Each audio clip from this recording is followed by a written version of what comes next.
What we see here is that a lot of kids are trying to make, to improve their lives, and there are a lot of problems at home. People abuse drug and alcohol because it makes them feel better. So in the long run, you have to find out why they need to feel better or why they're not feeling good about themselves, and help them to solve the problems that are in their lives. And if you can sort out the family problems, then often the problems with the young person get solved at the same time.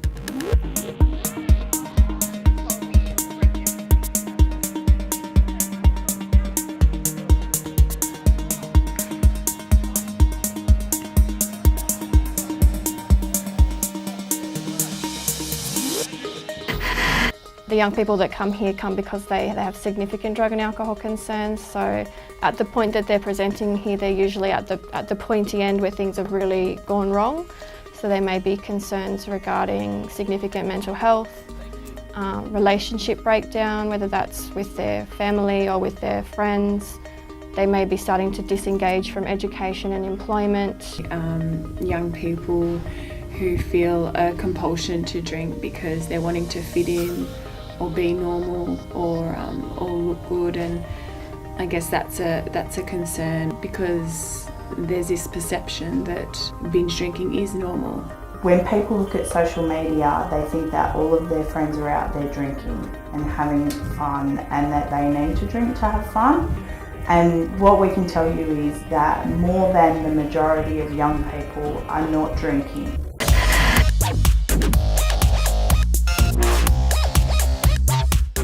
Just the fact that someone has a drug issue or a mental health issue in their younger years doesn't mean that they are written off and that they can no longer participate in society. These days, it's a lot easier to do because we're getting a lot of mental health funding, and GPs are getting trained better to deal with all these problems.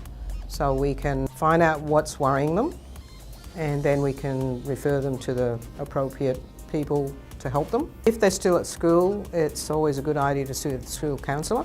Services like this are needed so they help young people get back on their feet. I love to see a change in a young person if they've come in the door with perhaps a serious drug issue, for example, and watching them grow and heal and get well, and then progress into perhaps meaningful employment and go on and have a family and then come back and visit me later on, and that happens all the time.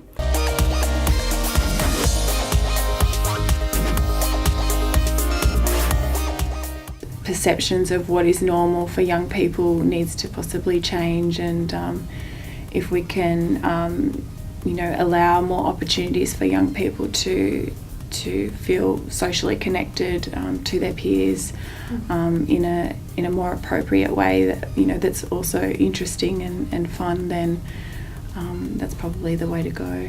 The young people have the power to affect their peers much more than we do. It only takes a few of those leadership types to really direct us, the peer group to make more positive decisions.